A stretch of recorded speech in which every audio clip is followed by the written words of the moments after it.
আমরা হচ্ছে আজকে দেখবো এখন সেকেন্ড যে প্রবলেমটা আমাদের সেলস এবং ডেলিভারি এন্ট্রি। তো সেলস করার আগে আপনার দুটা জিনিস লক্ষ্য রাখবো যে এখানে হচ্ছে ডিফল্ট ইউনিট অফ মেজারমেন্টটা আছে কিনা আর এক্সট্রা ইউনিট অফ মেজারমেন্টটা আছে কিনা। তো আমরা এখন ধরেন মধুবন বানানোর যে ব্রেডটা এটা সেল করব। তো আমি এটা কপি করে নিলাম, যাবো হচ্ছে আমরা সেলস অর্ডারে। সেলস অর্ডারে গেলাম, সেলস অর্ডারে যাওয়ার পরে এখানে একটা অ্যাড সেলস এন্ট্রি দিলাম। সেলস এন্ট্রি দেওয়ার পরে একটা কাস্টমার আমরা চুজ করবো। এখানে কাস্টমার আপনার হতে পারে এক্সিস্টিং, হতে পারে নতুন কোনো কাস্টমার আপনি অ্যাড করতেছেন। এটা ডেলিভারি ডেট এস্টিমেটেড আমি দিয়ে দিলাম।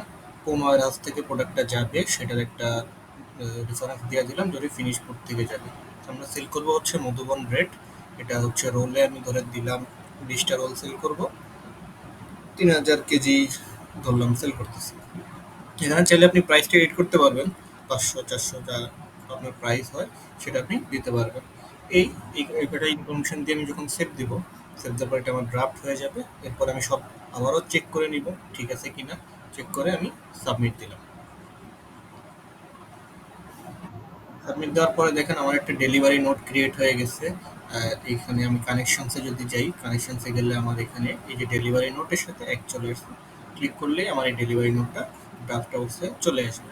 তো ড্রাফট অবস্থায় আসার পরে যদি আমি দেখি যে না আমার এখানে কোনো সমস্যা আছে, আমি এডিট করবো, না হলে আমি এটা সাবমিট দিয়ে দেবো। সাবমিট দেওয়ার পরে এখান থেকে আমি যখন হচ্ছে ক্রিয়েট সেলস ইনভয়েস দিব, এই যে ক্রিয়েট আছে, ক্রিয়েটের থেকে সেলস ইনভয়েস ডেলিভারির পরে আমি যখন সেলস ইনভয়েস বানাতে যাব, এখান থেকে আসবো, আমি সেলস ইনভয়েস দিলাম। সেলস ইনভয়েস থেকে যে ডেলিভারির যে আইটেমটা আমি করছি, যত কোয়ান্টিটি করছি সব ডাটা নিয়ে কিন্তু এখানে চলে আসছে। সেভ দিলাম। সেভ দেওয়ার পরে এখনো সাবমিট দিই নাই, আমি চাইলে প্রিন্টেড প্রিভিউ দেখতে পারি। প্রিন্টেড প্রিভিউ যদি আমি দেখি এখানে, আচ্ছা এখানে চালান নাম্বারটা পেন্ডিং আছে, তো এই প্রবলেমটা আমরা সলভ করে দিব। আর এটা হচ্ছে আপনার ডেলিভারি প্রসেস আর কি। আপনি যখন সেলস ইনভয়েস করবেন, সেলস অর্ডার করবেন, সেলস অর্ডার থেকে ডেলিভারি নোট করবেন, আর ডেলিভারি নোট থেকে হচ্ছে সেলস ইনভয়েসটা করবেন। তাহলে আপনি ধরেন দুইটা মাল একসাথে সেলস অর্ডার করছেন, একটা ডেলিভার করছেন, তো একটা মালেরই আপনার সেলস ইনভয়েস আপনি পাঠাচ্ছেন, বাকিটা পাঠাচ্ছেন না। এভাবে আপনি ম্যানেজ করতে পারবেন চাইলে। তো ঠিক আছে, এখানে যে প্রিন্টের একটা প্রবলেম আপনি বলছেন, হ্যাঁ এটা আমি দেখছি যে চালান ডেট আর চালান নম্বরটা এখানে আসে না। তো আমি চালান ডেট আর চালান নাম্বারটা আমি এডিট করে দিচ্ছি, এটা ঠিক হয়ে যাবে আজকের মধ্যে ইনশাল্লাহ। আর প্রসেসটা আশা করি আমি আপনাকে বুঝাইতে পারছি। তো আরেকটা জিনিস আপনি আমাকে মেনশন করছেন ভিডিওতে, যেটা হচ্ছে চালান নাম্বার। তো চালান নাম্বার যদি আপনার ম্যানুয়াল লাগে, তাহলে ম্যানুয়াল এখানে একটা ফিল্ড আমি অ্যাড করে দেবো। আর আমরা এমনিতে চালান নাম্বারটা হিসাব করতেছি এই যে এই ডেলিভারি নোটের যে নাম্বারটা হয়, সিস্টেম জেনারেটেড যে নাম্বারটা।